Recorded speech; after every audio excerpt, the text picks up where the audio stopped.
বাংলাদেশের সর্বশেষ গুরুত্বপূর্ণ আপডেট সংবাদে আপনাকে স্বাগত। শুরুতেই সংবাদ শিরোনাম, পরে বিস্তারিত। শুরুতেই জানিয়ে দিব, ভারতে পালানোর সময় সাবেক অ্যাটর্নি জেনারেল ব্যারিস্টার মোহাম্মদ মেহেদী হাসান চৌধুরী এবং গাজীপুর মহানগর আওয়ামী লীগের উপদেষ্টা মণ্ডলীর সদস্য রিয়াজ মাহমুদ আইনালকে গ্রেপ্তার করেছে ঝিনাইদহ জেলা পুলিশ।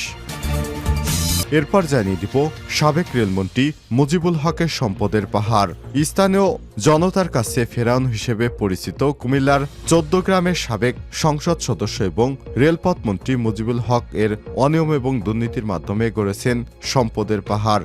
স্থানীয় আওয়ামী লীগ নেতাদের অভিযোগ, টানা ১৬ বছর ক্ষমতার দুর্দান্ত প্রভাব খাটিয়ে নামে বেনামে এবং স্বজনদের নামে তিনি হাজার হাজার কোটি টাকার সম্পদ গড়েছেন।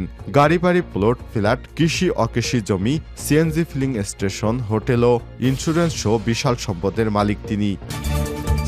এরপর জানিয়ে দিব, থানায় ঢুকে পুলিশ কর্মকর্তাকে লাঞ্ছিত, হাসপাতালে ভর্তি ওসি।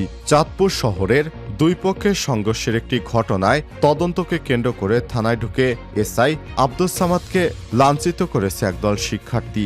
অশোভন আচরণের কারণে মডেল থানার ওসি আলমগীর হোসেন হঠাৎ অসুস্থ হয়ে পড়েন। পরে ঘটনার পর থেকে থানায় স্বাভাবিক কার্যক্রম ব্যাহত হচ্ছে। মঙ্গলবার 10 সেপ্টেম্বর এ ঘটনা ঘটে। এবারে জানাবো, ৩ লক্ষ কোটি টাকার মেগা প্রকল্প এখন সরকারের বোঝা। অগ্রাধিকারের ভিত্তিতে বাস্তবায়নের জন্য ৮টি মেগা প্রকল্পকে ফাস্ট ট্র্যাক তালিকাভুক্ত করে আওয়ামী লীগ সরকার।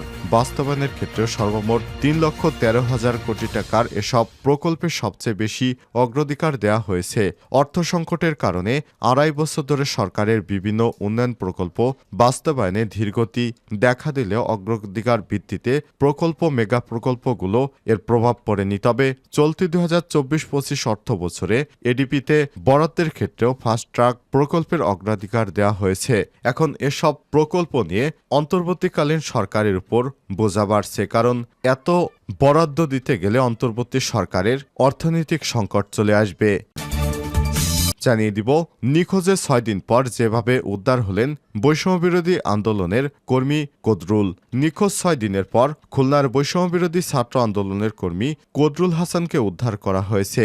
এলাকাবাসী এবং পুলিশ ও ছাত্র শিবিরের নেতাকর্মীরা অচেতন অবস্থায় তাকে খুলনা মেডিকেল কলেজ হাসপাতালে ভর্তি করে। এবং সর্বশেষ জানিয়ে দিব, ১০ থেকে ১৬ সেপ্টেম্বর ভারত এবং বাংলাদেশ সফর করবেন ডোনাল্ডো। যুক্তরাষ্ট্রের দক্ষিণ এবং মধ্য এশিয়া বিষয়ক সহকারী পররাষ্ট্রমন্ত্রী ডোনাল্ডো আগামী ১০ থেকে ১৬ সেপ্টেম্বর ভারত ও বাংলাদেশ সফর করবেন। মঙ্গলবার ১০ সেপ্টেম্বর মার্কিন পররাষ্ট্র মন্ত্রণালয়ের মুখপাত্র কার্যালয়ে এক সংবাদ বিজ্ঞপ্তিতে সব তথ্য জানিয়েছে খবর দ্য হিন্দু। এতে বলা হয়েছে, ডোনাল্ডো ১০ থেকে ১৬ সেপ্টেম্বর ভারত এবং বাংলাদেশ সফর করবেন। ডোনাল্ডো তার সফরের অংশীদারদের অর্থনৈতিক প্রবৃদ্ধি এবং ইন্দো প্যাসিফিক অঞ্চলে স্থিতিশীল অবস্থা প্রচারে সহায়তায় মার্কিন যুক্তরাষ্ট্রের প্রতিশ্রুতি পুনর্ব্যক্ত করবেন। প্রিয় দর্শক, এতক্ষণ শুনছিলেন সংবাদ শিরোনাম, এবারে বিস্তারিত। তবে তার আগে বন্ধুরা, অনুরোধ থাকবে এই সংবাদটিতে একটি লাইক দিন। এই চ্যানেলে আপনি নতুন হয়ে থাকলে আমাদের সংবাদটি দেখতে দেখতে চ্যানেলটি সাবস্ক্রাইব করে রাখুন। কমেন্ট করে আপনার মূল্যবান মতামত জানিয়ে দিন বন্ধুরা, আপনি বিশ্বের কোন দেশ থেকে বা বাংলাদেশের কোন স্থান থেকে আমাদের সংবাদটি দেখছেন এবং শুনছেন।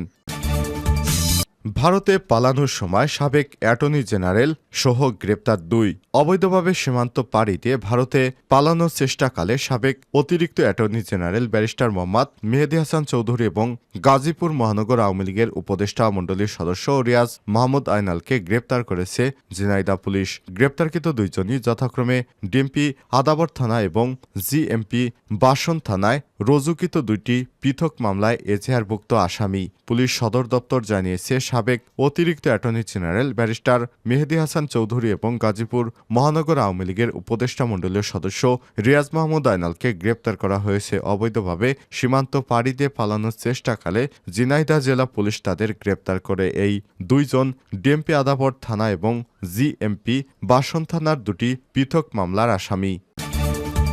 সাবেক রেলমন্ত্রী মুজিবুল হকের সম্পদের পাহাড়। স্থানীয় জনতার কাছে ফেরাউন হিসেবে পরিচিত কুমিল্লার ১৪ গ্রামের সাবেক সংসদ সদস্য এবং রেলপথ মন্ত্রী মুজিবুল হক এর অনিয়ম দুর্নীতির মাধ্যমে গড়েছেন সম্পদের পাহাড়। স্থানীয় আওয়ামী লীগ নেতাদের অভিযোগ, টানা ১৬ বছর ক্ষমতার দুর্দান্ত প্রভাব খাটিয়ে নামে বেনামে এবং স্বজনদের নামে তিনি হাজার হাজার কোটি টাকার সম্পদ গড়েছেন। গাড়ি বাড়ি, প্লট, ফ্ল্যাট, কৃষি অকৃষি জমি, CNG filling station, hotel, insurance সহ বিশাল সম্পদের মালিক তিনি। গত ৫ই আগস্ট হাসিনার পতনের পর মুজিবুলের হাতে নির্যাতিত, হামলা মামলায় জর্জরিত বিএনপি, জামাতের মতো অনেক আওয়ামী লীগ নেতাকর্মীও এলাকায় নিজেদের বাড়ি ঘরে ফিরেছে। মুজিবুল এবং তার পরিবারের সদস্যদের অত্যাচারে অসংখ্য তৃণমূল আওয়ামী লীগ নেতাকর্মী দীর্ঘদিন এলাকা ছাড়া ছিলেন। সরেজমিনে গিয়ে দেখা যায় কুমিল্লার ১৪ গ্রামের বসুয়ারা গ্রামের কৃষক রজব আলীর ছেলে মুজিবুল হক। স্থানীয়দের দাবি, তিনি নিজেই সভা সেমিনারে গর্ব করে বলতেন, আমি কৃষকের ছেলে, কৃষকের সন্তান। এমপি হলেও জনগণকে কখনোই ঠকায় না। নিজেকে বারবার কৃষকের সন্তান পরিচয় দিলেও প্রতিনিয়ত তিনি জনগণকে ঠকিয়ে নামে বেনামে বিদেশে সম্পদের পাহাড় গড়েছেন।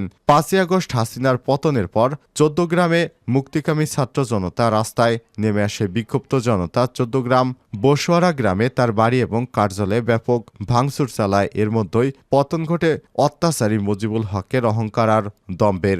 দলীয় নেতাকর্মীরা জানায়, এমপি এবং মন্ত্রী হওয়ার পর তিনি কুমিল্লা নগরীতে কর ভবন এলাকায় নির্মাণ করেছেন আলিশান ডুপ্লেক্স বাড়ি। নজরুল অ্যাভিনিউ এলাকায় নির্মাণ করেছেন বাণিজ্যিক ভবন। নগরীতে নিচের বাড়ি সংলগ্ন দারুস সাফিদ এবং সিলভার ক্রিসেন্ট নামে দুটি ভবনে নিজেদের এবং ভাতিজার নামে কিনেছেন কয়েকটি ফ্ল্যাট। রাজধানীর ধানমন্ডি ৮,০০০ বর্গফুটের ফ্ল্যাটে ৩টি বিলাসবহুল জিপসাম গাড়ি। ঢাকা উদ্যান এলাকায় ৪ তলা এবং আগারগাঁও শাপলা হাউজিংয়ে রয়েছে ৩ তলা বাড়ি। কুমিল্লার কোটবাড়ি, ঢাকা চট্টগ্রাম মহাসড়ক সংলগ্ন স্থানে হোটেল এবং ফিলিং স্টেশন রয়েছে। ১৪ গ্রামে মিয়ার বাজারে নির্মাণ করেছেন কাকুরি টাওয়ার নামে বাণিজ্যিক ভবন। প্রায় তিনি সিঙ্গাপুর ও দুবাইয়ে পরিবার সহ বেড়াতে যান। সেখানে তার নামে বেনামে বিভিন্ন ব্যবসা রয়েছে বলে স্থানীয় সূত্র থেকে জানা গেছে। ১৪ গ্রামের সব ফ্যাক্টরি, ইটভাটায় বড় বড় ব্যবসা প্রতিষ্ঠান থেকে নিয়মিত চাঁদা তুলতেন তিনি। তার ভাতিজা তোফায়েল হোসেন চাঁদাবাজি নিয়ন্ত্রণ করতেন। বলতে গেলে তার অপকর্মের কথা যদি বলি তাহলে সারাদিনেও শেষ হবে না। থানায় ঢুকে পুলিশ কর্মকর্তাকে লাঞ্ছিত, হাসপাতালে ভর্তি ওসি। চাঁদপুরের শহরে দুই পক্ষের একটি ঘটনাকে তদন্তকে কেন্দ্র করে থানায় ঢুকে একদল শিক্ষার্থী এসআই আব্দুস সামাদকে লাঞ্ছিত করেছে একদল শিক্ষার্থী। অশোভন আচরণের কারণে মডেল থানার ওসি আলমগীর হোসেন হঠাৎই অসুস্থ হয়ে পড়ে। এই ঘটনার পর থানার স্বাভাবিক কার্যক্রম ব্যাহত হচ্ছে। মঙ্গলবার ১০ই সেপ্টেম্বর এই ঘটনা ঘটে। জানা গেছে, সোমবার ৯ সেপ্টেম্বর চাঁদপুর শহরের কোরালিয়া রোডে এক নারীকে যৌন হয়রানির অভিযোগে করে তার মেয়ে। খবর পেয়ে ওই নারীর মেয়ের সহপাঠীরা ঘটনাস্থলে ছুটে আসে। সময় পুলিশের সামনেই সংঘাতে জড়িয়ে পড়ে বিএনপি কর্মী, সমর্থক এবং শিক্ষার্থীরা। পরে এই ঘটনায় ক্ষিপ্ত হয়ে একদল ছাত্র চাঁদপুর মডেল থানায় ছুটে আসে। ওসি আলমগীর হোসেনের সঙ্গে তাদের আলোচনা হয়। পুলিশ তাদের আটক করার অভিযানে বের হলেও তারা পালিয়ে যায়। পুনরায় ছাত্ররা মঙ্গলবার ১০ই সেপ্টেম্বর থানায় এসে এই বিষয়টি নিয়ে হট্টগোল করেন। এই ঘটনার পর এক ভিডিওতে দেখা যায় মডেল থানার দরজার সামনে ওসি আলমগীর হোসেনকে ঘিরে ধরে হট্টগোল করছে কিছু শিক্ষার্থী। এক পর্যায়ে থানার ভেতর থেকে তদন্ত কর্মকর্তা এসআই আব্দুস সামাদকে ধাক্কাতে বাইরে বের করে আনে শিক্ষার্থীরা। এ সময় শিক্ষার্থীরা ওই পুলিশ সদস্যের উপর চড়াও হয়। তবে কয়েকজন শিক্ষার্থী পুলিশ সদস্যকে রক্ষা করার চেষ্টা করতে দেখা যায়। এক পর্যায়ে ওসি আলমগীর হোসেন অসুস্থ হয়ে পড়লে তাকে দ্রুত উদ্ধার করে চাঁদপুর ২৫০ শয্যা বিশিষ্ট জেনারেল হাসপাতালে চিকিৎসার জন্য নিয়ে যায়। খবর পেয়ে দ্রুত থানায় ছুটে আসে পুলিশ সুপার। ৩ লাখ কোটির মেগা প্রকল্প এখন সরকারের বোঝা। অগ্রাধিকারের ভিত্তিতে বাস্তবায়নের জন্য ৮টি মেগা প্রকল্পকে ফাস্ট ট্র্যাক তালিকাভুক্ত করে আওয়ামী লীগ সরকার। বাস্তবায়নের ক্ষেত্রে সর্বমোট ৩,১৩,০০০ কোটি টাকার এসব প্রকল্পকে সবচেয়ে বেশি অগ্রাধিকার দেওয়া হয়। অর্থ সংকটের কারণে ২.৫ বছর ধরে সরকারের বিভিন্ন উন্নয়ন প্রকল্প বাস্তবায়নে ধীরগতি দেখা দিলেও এসব মেগা প্রকল্পে কোনো প্রভাব পড়েনি। চলতি ২০২৪-২৫ অর্থ বছরে এডিপিতে বরাদ্দের ক্ষেত্রেও ফাস্ট ট্র্যাক প্রকল্পে অগ্রাধিকার দেওয়া হয়েছে। এই ৮টি প্রকল্প শেষ করতে আরও ৭৭,০০০ কোটি টাকার অধিক ব্যয় করতে হবে। তবে অর্থনীতির চলমান চলমান সংকটে বিশাল অঙ্কের এই অর্থ সরকারের জন্য বোঝা হয়ে দাঁড়াবে বলে মনে করছেন অনেকেই। জানা গেছে 2009 থেকে 2017 সালের মধ্যে শুরু হওয়া ফাস্ট ট্র্যাকভুক্ত 8 প্রকল্পের আওতায় ব্যয় নির্ধারণ করা হয়েছে 3,13,520 কোটি 7 লক্ষ টাকা। এর মধ্যে বিদেশি ঋণ 2,08,783 কোটি টাকা। বাস্তবায়নে কাজ শুরু থেকে চলতি বছরের জুলাই পর্যন্ত সব প্রকল্পের পেছনে খরচ করা হয়েছে 2,36,488 কোটি 44 লক্ষ টাকা। সেই হিসাবে 8 ফাস্ট ট্র্যাক প্রকল্পে শেষ করতে লাগবে আরও 77,031 কোটি 63 লক্ষ টাকা, অর্থাৎ মোট বরাদ্দের 21.18% অর্থ খরচ করা বাকি রয়েছে। সুতরাং এসব প্রকল্পে টাকা দিতে গেলে অন্তর্বর্তীকালীন সরকারের উপর অর্থের যোগান দিতে সরকারের বোঝা বাড়বে।